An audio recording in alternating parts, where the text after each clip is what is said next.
warahmatullahi wabarakatuh. Perkenalkan, nama saya Novaria Susanti.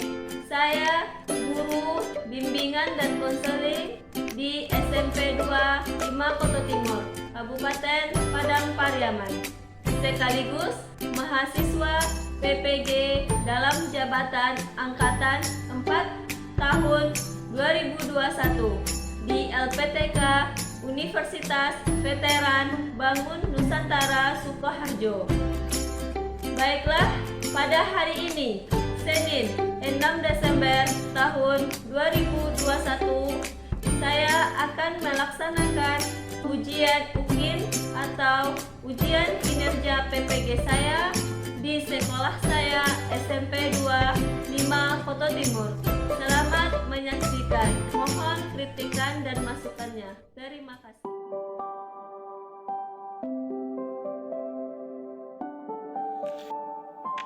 Assalamualaikum, Bu. Waalaikumsalam. Ada apa ya SB mengundang Ibu ke ruangan Google Meet ini? Begini, Bu, saya ingin menceritakan masalah yang sedang saya alami. Oh, ingin bercerita. Baiklah SB, sebelum kita mulai berceritanya, bagaimana kabarnya sebelum ini? Alhamdulillah baik, Bu. Alhamdulillah baik. Nah, baiklah, sebelum kegiatan ini kita mulai, alangkah baiknya kita berdoa dulu ya. Silakan kita membaca basmalah. Semoga kegiatan kita ini berjalan dengan lancar.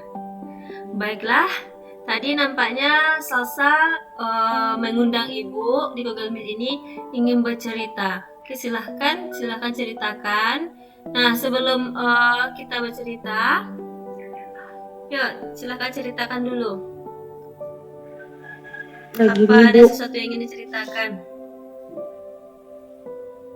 saya ingin merahasiakan masalah ini dari yang lain dan saya ingin orang lain.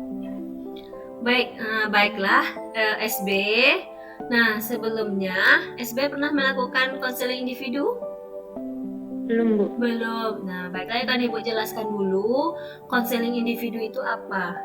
Konseling individu adalah salah satu layanan dalam BK dengan tujuan untuk mengentaskan permasalahan yang sedang dialami.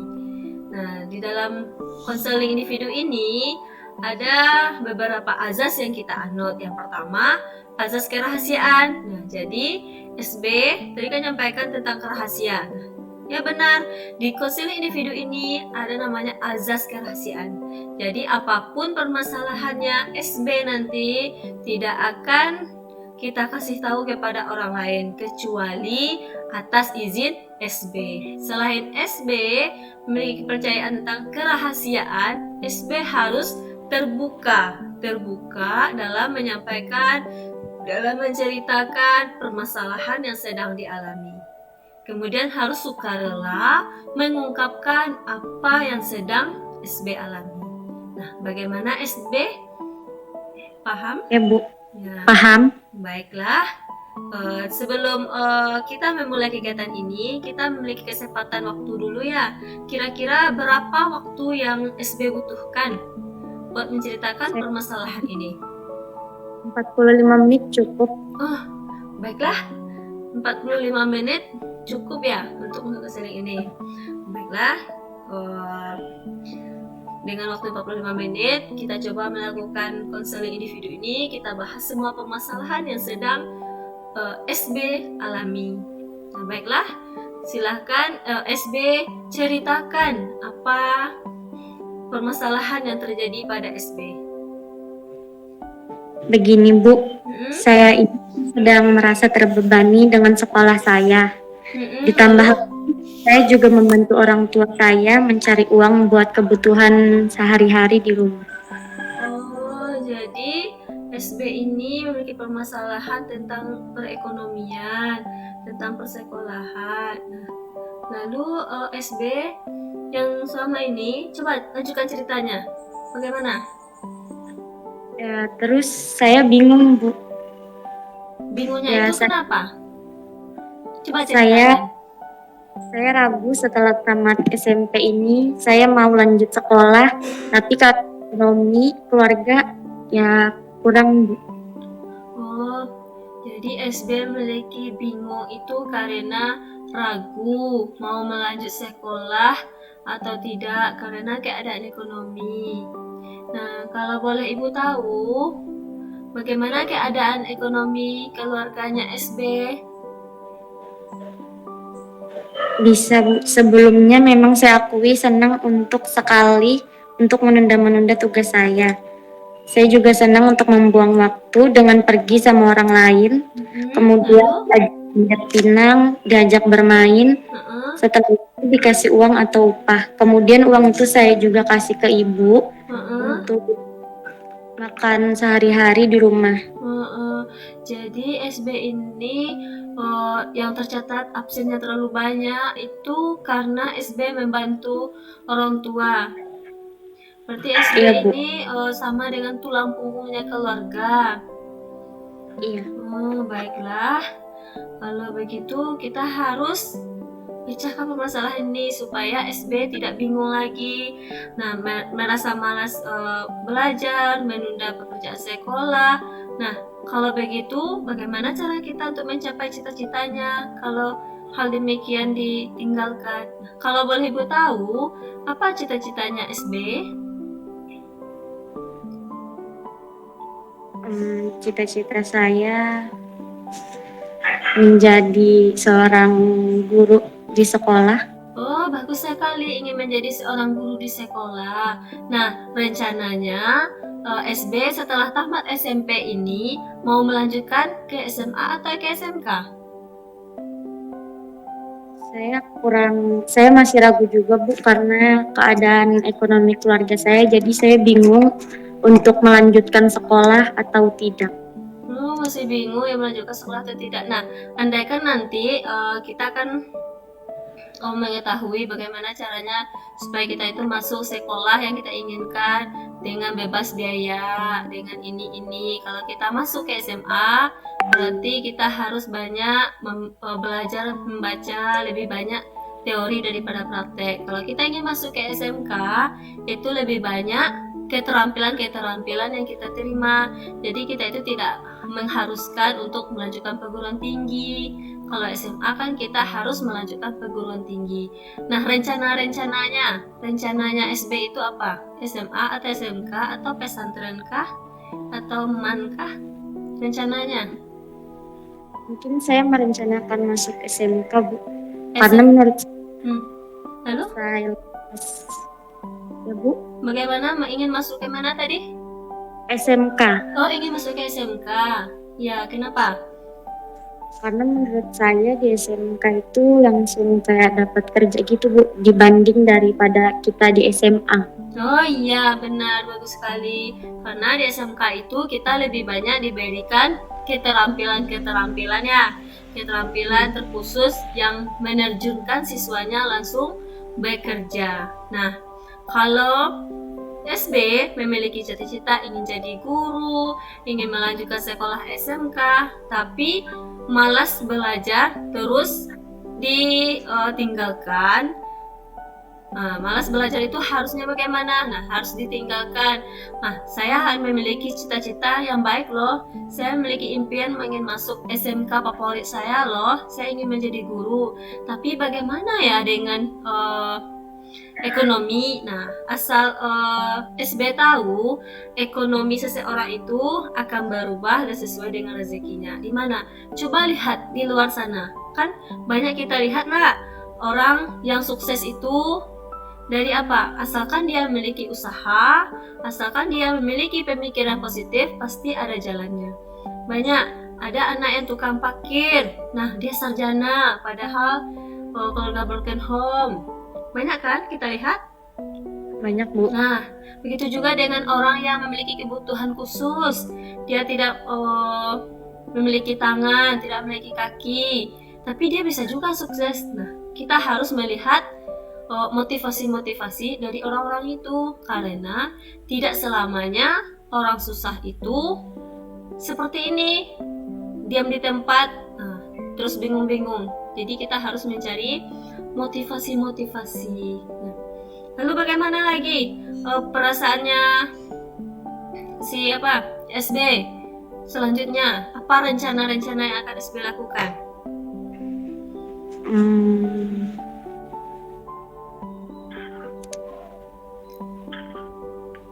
Rencananya saya mungkin akan melanjutkan sekolah Ya. dan tidak bermalasan untuk cita-cita saya menjadi guru.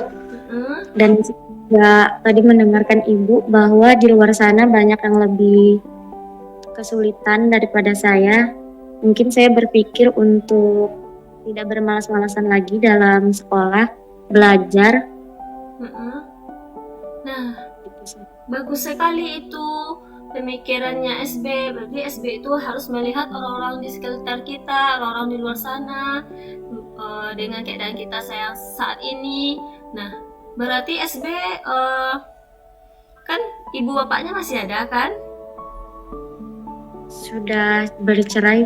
Oh, sudah bercerai. Oh, karena itu makanya SB itu membantu ibu.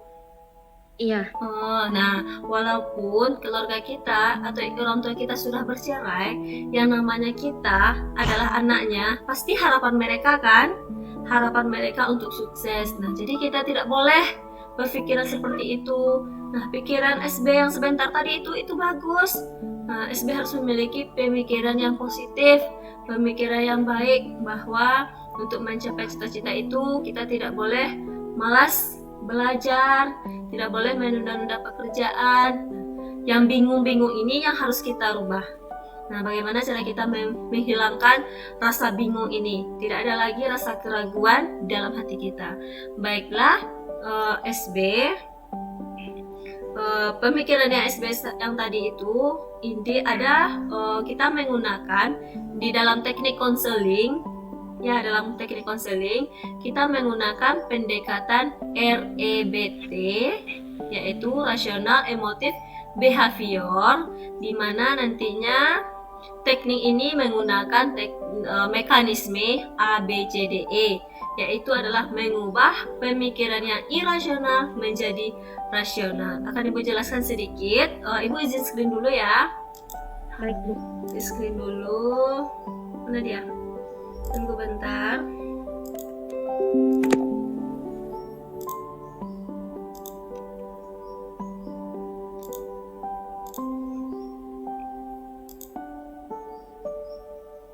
Nah, bagaimana SB? Sudah kelihatan tampilan layar Ibu? Ada activating event? Sudah, Bu. Sudah. Nah, di dalam teknik konseling individu ini kita menggunakan teknik ABCDE, di mana mekanismenya itu adalah, kita lihat dulu, activated event. Nah, ini adalah penyebab permasalahan. Nah, apa penyebab permasalahannya? Di mana permulaan melakukan sesuatu itu ada datanya dari B ini. Nah, dan kita dapat dari B karena B ini adalah pemikiran yang irasional. Itu adalah pemikiran atau keyakinan yang rasional. Kemudian kebanyakan orang yang memiliki permasalahan itu karena pemikirannya yang ini, belief irasional dalam dirinya itu, karena dia memiliki banyak permasalahan, pemikirannya yang salah. Kemudian selain dia memiliki irasional, kemudian muncullah konsekuensinya. Konsekuensinya ini adalah, contohnya itu akibat dari pemikiran yang salah tadi itu apa? Nah, mungkin akibatnya contohnya dia orang yang ingin selalu dimengerti, yang selalu dihargai. Kemudian muncullah disputnya. Orang seperti itu, apa kita pertentangkan pemikiran dia tadi? Orang yang selalu diberi pengertian, orang yang selalu diberi ingin dimengerti, ingin diperhatian. Nah, kita pertentangkan dengan dispute namanya, keyakinan dia tadi. Nah, apa kita pertentangkan? Nah, bahwasanya tidak semua orang yang harus kita mengerti. Kalau selamanya saya seperti ini, kemungkinan saya akan kehilangan teman karena saya memiliki sifat yang egois. Jadi efeknya apa? Dia kehilangan orang-orang terdekat. Nah, perasaannya bagaimana? Muncullah perasaannya. Itu mungkin dia akan merasa kehilangan kedamaian, dan lain. Begitulah kira-kira mekanisme ABCD dalam teknik rasional emotive behavior therapy. Bagaimana SB paham dengan teknik ini? Paham, Bu. Nah, baiklah. Kalau begitu coba menurut SB, pemikiran SB yang tadi itu merasa bingung, merasa tidak sanggup melanjutkan sekolah karena ekonomi, itu pemikiran yang mana? Irasionalkah atau rasional? Irasional, ya bagus sekali. Itu adalah pemikiran yang salah. Jadi pemikiran yang salah itu yang harus kita berikan konsekuensinya apa akibatnya. Kalau saya, apa contohnya? Kalau saya selalu, apa konsekuensinya? Kalau selalu SB berpikiran seperti itu, apa akibatnya yang terjadi? Tidak punya masa depan. Akibatnya adalah masa depannya tidak terjamin, kan? Karena selalu menunda belajar, selalu menunda pekerjaan sekolah. Masa depannya efeknya kan? Nah, jadi masalah itulah yang akan kita pertentangkan. Namanya disebut. Bagaimana cara pertentangannya? Apakah akan selamanya SB akan berpikiran seperti itu? Tidak. Jadi, bagaimana seharusnya? Seharusnya saya akan kembali sekolah mungkin. Iya, bagus sekali. Lalu? Atau mungkin sekolah dengan diselingi bekerja, atau saya akan untuk mendapatkan beasiswa. Bagus sekali ya itu. Nah, jadi pemikiran yang salah tadi itu kita pertentangkan dengan keyakinan kita. Nah, mungkin cara lainnya kita bisa melanjutkan sekolah sambil bekerja. Kita bagi-bagi waktu antara sekolah dengan belajar, antara sekolah dengan bekerja membantu orang tua. Nah, bagus sekali itu pemikirannya SB. Nah, berarti SB sudah mulai merubah pemikirannya ya, dari yang irasional menjadi rasional. Nah, dari itu berarti bagaimana perasaannya SB setelah kita diskusikan permasalahannya ini? Saya menjadi harus berpikir lebih positif. Bagus sekali perasaannya. Nah, kemudian apa lagi perasaannya? Apakah perasaannya saat ini masih merasa terganggu kah atau bagaimana? Coba ceritakan bagaimana perasaannya setelah kita membahas permasalahan tadi. Perasaan mengenai keadaan buruk ini adalah akibat dari kebiasaan saya. Saya sadar kalau saya membuang waktu, kesempatan untuk mencapai cita-cita yang saya inginkan. Bagus sekali, berarti perasaan SB setelah kita bahas permasalahannya tadi kan sudah mulai lega kan? Nah, ya, sudah mulai tenang, merubah semua kebiasaan-kebiasaan yang selama ini SB lakukan. Nah, baiklah SB,